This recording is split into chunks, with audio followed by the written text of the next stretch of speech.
پاکستان، ایران اور امریکہ کو اسلام آباد MOU پر واپس لانے کے لیے کوشاں۔ پاکستان ایران امریکہ معاملے میں اپنا کردار جاری رکھے گا۔ ترجمان دفتر خارجہ طاہر حسین اندرابی نے کہا، مشرق وسطی میں سیکیورٹی صورتحال پر تشویش ہے، امید ہے فریقین تکنیکی مذاکرات پر واپس آ جائیں گے۔ پاکستان سمجھتا ہے کہ سفارتکاری ہی واحد راستہ ہے۔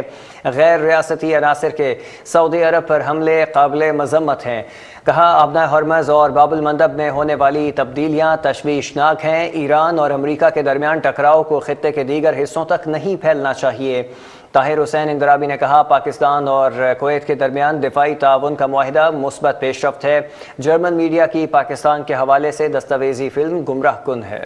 We are doing utmost to bring the parties back to the Islamabad MOU. We encourage the parties to exercise maximum restraint and fully adhere to their commitment to resume technical level talks. Mohammed Ishaq Dar held a telephone conversation with the Foreign Minister of Saudi Arabia, Prince Faisal bin Farhan Al Saud. They discussed the latest regional developments, reaffirmed the close and brotherly ties between Pakistan and Saudi Arabia, and underscored the importance of continued diplomacy and constructive engagement for regional peace and stability.